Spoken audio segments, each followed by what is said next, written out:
Recruitment in Treasury has changed since the pandemic.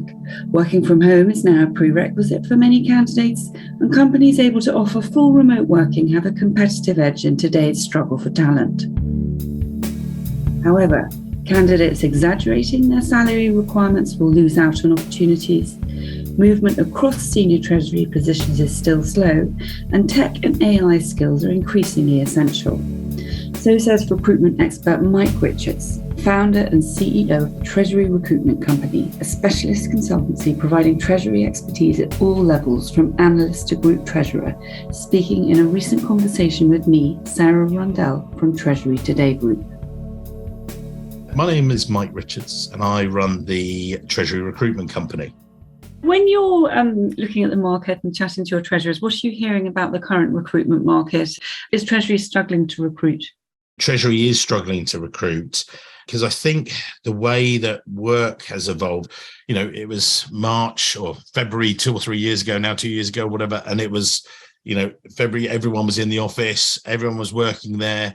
And then 2 weeks later, it was like, right, offices are closed, work remotely, that's it.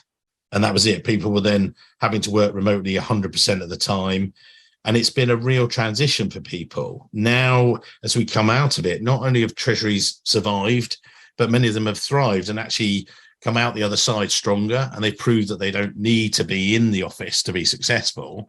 And I think that then feeds into recruitment offices, the recruitment efforts that clients are doing. But there is throwing out all these other questions. So it's things like, how are you going to hire people? This is what was happening, particularly when it was remote working. How would you onboard someone remotely? How are you going to train a junior member of staff? It's exceptionally difficult to sit with someone, even in the office, when you're going, right, do this, but to do it remotely and to then also support them for their mental health as well. These are, junior people just coming on board, trying to get involved in it. That was real, really, really tough actually on a lot of treasurers. I think the US, as I said earlier, that work-life plan, I think people have proved they don't need to work 5 days a week in the office. No one does. And the pandemic has certainly proved that. But I think, how many days is your preference as an employer versus an employee? And we do this in our global salary survey where we're asking, how many days do you currently work in the home and the office? How many days do you want to work, or does your boss want you to work, or you're in company? And how many days do you want to work? And there's actually quite a discrepancy that, you've got people saying, yeah, we're happy to come in 2 days a week, but a lot of employers are going to move it back to the 5 days a week. And I think, really, why can't you be flexible? The thing is that you don't need to. It's being enforced, and I think one of the things is that there's that competition for talent, and it's pretty fierce because the power has shifted. It used to be an employer's market, and some people have sort of said, oh, now are all the employees doing it? It's not. But at the end of the day, an employee, ultimately, they don't have to move jobs. So as an employer, rather, you have to make like an irresistible proposition. I wrote about it in an article, actually. I've got it up here and we've republished it. It's like, where I said it's not about you anymore. It's about them. Now, I did that and wrote that before the pandemic because people were still saying, well, they don't want to come and join us. I was like, well, they don't. It's like, you've got to sell that to them and they won't work for you. You've got to sort of try and work with candidates. I was working with a consultancy, American consultancy a number of years ago, and they said, oh, this is going to be our interview process. We're going to do this case study at stage one, and we're going to do this. I went, I'm sorry, I can't recruit for you. They're like, what? I said, nobody works like that. I said, if you're interviewing a junior consultant to come and work for you guys, you need to sell the dream to them. You've got to actually say, have an interview with them, maybe have a coffee or get one of the junior members and stuff, say what it's like to work there. And then once they're engaged in the process, maybe second or third stage, that's when you can move to sort of the next level to, qualify them. And maybe then you get to an offer. Otherwise, people won't want the job, as it were. You've talked a little bit about the trends there that this hunt for talent is triggering. What else are you seeing that's new or slightly concerning for you regarding the current recruitment market? One of the key things I think for you as an employer is, rather than engage your team and asking them, and again, the pandemic has proved this, is that instead of saying, every 6 months, let's do a review, see how you are. Well, it's not every 6 months. It's not every 3 months. I'm asking my team daily, how are you feeling? Because that's what the competition's about. And I think that's actually quite out of the skill set or the wheelhouse for many Treasury professionals, because they've never been trained on that. So I think that's something that the better you can do that, the more you can engage with your team, the better, because it's just going to help you, really. It's much more that employees, if you like, are in a position where it's a more balanced decision for them, and they're not sort of feeling pressurized into taking a role. The market's getting better, as we said. And I think, then there's this, added element. The first questions we get asked now are about, what's the job? Where is it? And how much does it pay? Well, that was 5 years ago, because now the additional question that's usually a bit further up is, and what's the working from home or flexible working policy? If someone had come into my office to work for us 5 years ago and they went, flexible, get out my office. What are you doing, please? Now I've got to go, right, well, we can be fully flexible or this role, and we have a mixture ourselves. I've got 2 people that work 100% from home. Now we have regular Zoom calls and regular catch-ups and some face-to-face, but I think that, a number of employers need to work out what their policy is around it, because, I've got one of my clients, if I think back, there's a client of mine in New York, and he was sort of saying that his boss, the CFO, lives in downtown New York, and he's got this challenge because their CFO, they've got lovely offices. He'd like everyone back in the same place. Totally understand why. But these guys have worked for 2 years remotely from home, the 2 treasury managers. They're saying now, right, we want you to come back in. Now, the CFO, it's a 5-minute walk, get his coffee, thanks very much. Whereas they live an hour and a half each way away from the office. So you're suddenly saying to them, right, we want you to go back to likely 15 hours travel a week, a day and a half of travel, just to come to do the job that you've done for 2 years remotely, very effectively. Now, I can understand why there might be 1 or maybe 2 days, but I think that's the thing is, that's going to be a competitive, as I said, advantage or disadvantage, really. What makes a good treasurer? It depends. It depends on who you're recruiting for, who the company is, what they do, what the pressures are on that company. It may depend on the background of the CFO and the board that are hiring, and their perspective, if you like. Some people ask again on the weekly podcast, should I have a treasury qualification? And the answer is, it depends. A lot of the US clients say, I want CTP, their US version of, the treasury qualifications. And then someone else said, actually, I'm a CFA or a qualified accountant. Every one of them, it depends. I mean, to give a practical example, because I try and make it related. Back in the pandemic, there was a guy looking for a job, really great guy. But he said to me, I've applied for 113 jobs. I was like, of course you have. And he went, no, here's my spreadsheet. I was like, goodness, what had happened? But I think what he was just spray and pray. He'd actually said to lots of people, look, just send my CV, resume, get it out there and stuff. I said, no, you've got to look at what you're good at and how you're going to match 1 or 2 of these roles. And we identified one in particular in the sort of healthcare pharmaceutical sector. And one of the things I said to him, look, we got that role. So what do they need in that? And where does it match up with your skill set? And, they were looking for someone strong in people management, because we looked at their LinkedIn profile and realized that their deputy treasurer had left or was on maternity leave. So they were like, right, there's a big gap between them and the team. I said, so let's put this in your resume about how great you are managing people. This was they just made their first real international acquisition, very domestically US focused. Now they were global and international. Their foreign exchange program didn't really exist. It was a new thing for them. So we focused in on that. And I was pleased to say he didn't get the role, but he did come second in the entire process. Whereas before he wasn't even getting interviews.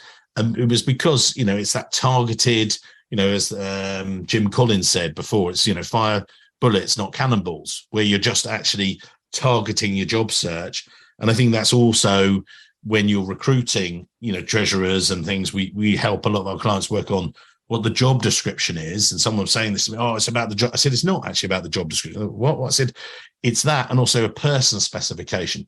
Who's the right person to fill your role? Because a lot of clients go, oh yeah, we'll just get a treasurer.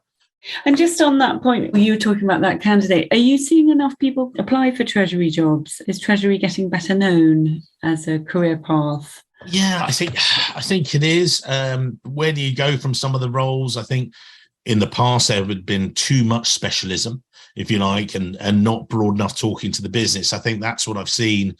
Certainly, and when I first started the podcast like 4 years ago, when I was talking to treasurers, they were talking about how much their focus, their spotlight, if you like, has moved away from just looking at treasury, just looking at the risk, to now, okay, let's work with the business. I talk to treasurers now and they say, oh yeah, I spend a load of my time getting my team up to get right, they're up to speed. Okay, and then I work with the business. I go and meet them and say, right, what are your pain points? What are your headaches? How can I help you? And the treasurers I've seen that have effectively done that, the ones that really, leapt up and springboarded their careers, because everyone in the business knows them. And it means that they can also maybe become the CFO at a later stage and everything else. So, I think that's, certainly key. And in terms of demand, supply, demand, if that's the right way, when we were pre-pandemic, I'd see jobs come out and it might be a treasurer job and it would go onto LinkedIn and they were getting 150 applications. And you're like, well, good luck with that, because, you don't want to, if they're going to get that, that's great for them. But then as the pandemic hit, or we started to come out of that, what I started to see was 150, then it was 50, then it was 5, and now it's 2 applications. And like, oh, where did everyone go? They didn't go anywhere. The point is they don't need a job with you. And that's, and I try and avoid the sales pitch on this, but, people ask me, well, why bother to talk to you guys at the Treasury Recruitment Company? I said, well, because we do represent candidates who are actively looking for a role, but we're talking to Treasury professionals who aren't necessarily looking for a role. I did this at Windy City Summit a couple of years ago in Chicago, and I said to this room full of people, I said, look, how many of you are actively looking for a role if you're comfortable to put your hand up? And, 4 or 5 hands went up out of 100. I said, okay, I come to you with the perfect position. It's the next career step. Just please, honestly, would you answer my phone call? Doesn't mean you're moving. And like sort of 80 hands went up. And I said, okay, for the other 20 of you, I know your boss is sitting next to you, so we can talk after you leave the room. They were like, oh, okay, yeah. I said, but that's the point. Is it's called the passive marketplace, if you like. Most Treasury professionals are seeking the next role. They're not in active job search mode. They don't need to be in this market. So that's one of the key things. And what about pay? Could you talk a little bit about Treasury pay? And is it subject to the salary inflation that we're hearing about? I was asked by a CFO a number of years ago, Derek, amazing CFO. He said, Mike, how shall I reward my treasurer? I said, well, what do you mean? He said, well, how do you reward success for a treasurer? Is it de-risk everything? Is it make lots of profit? Is it this?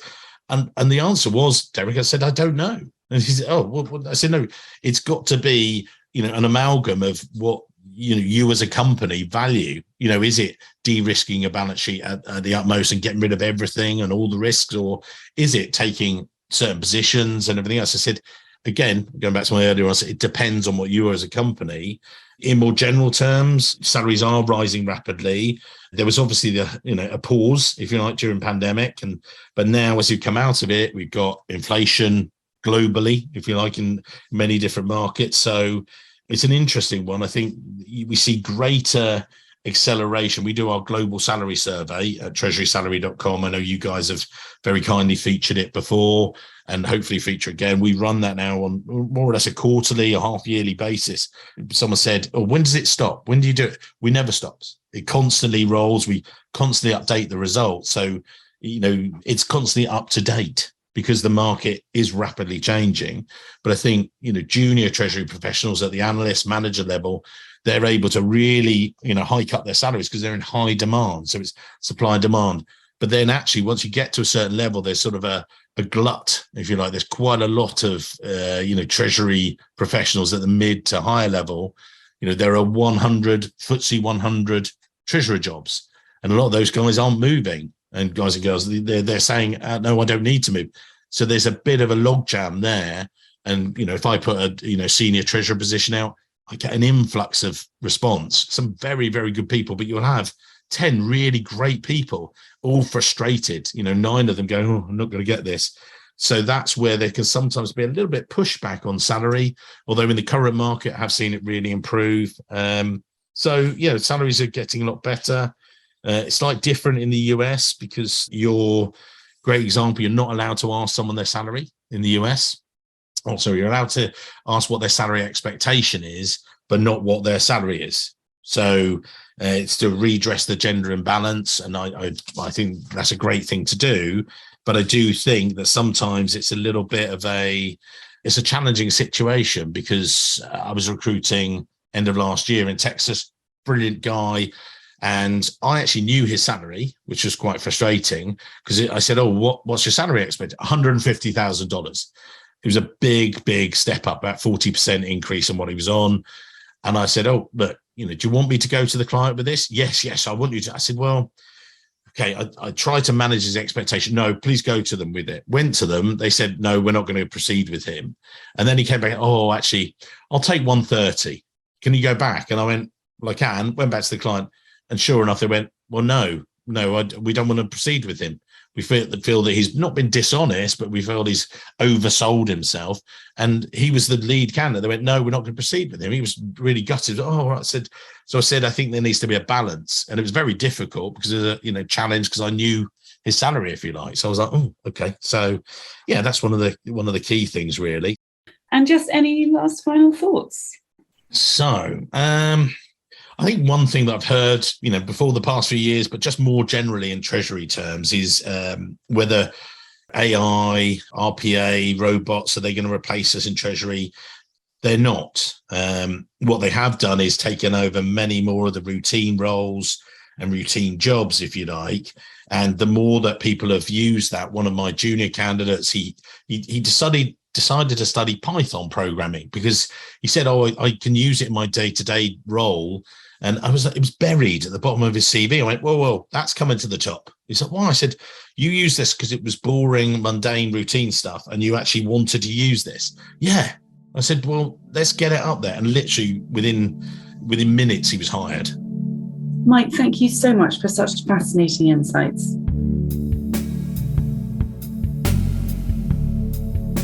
You've been listening to an editorial podcast with Mike Richards from the Treasury Recruitment Company and me, Sarah Rundell. Don't forget to subscribe to the Treasury Today podcast channel to get further episodes in this series. You can find us wherever you get your podcasts.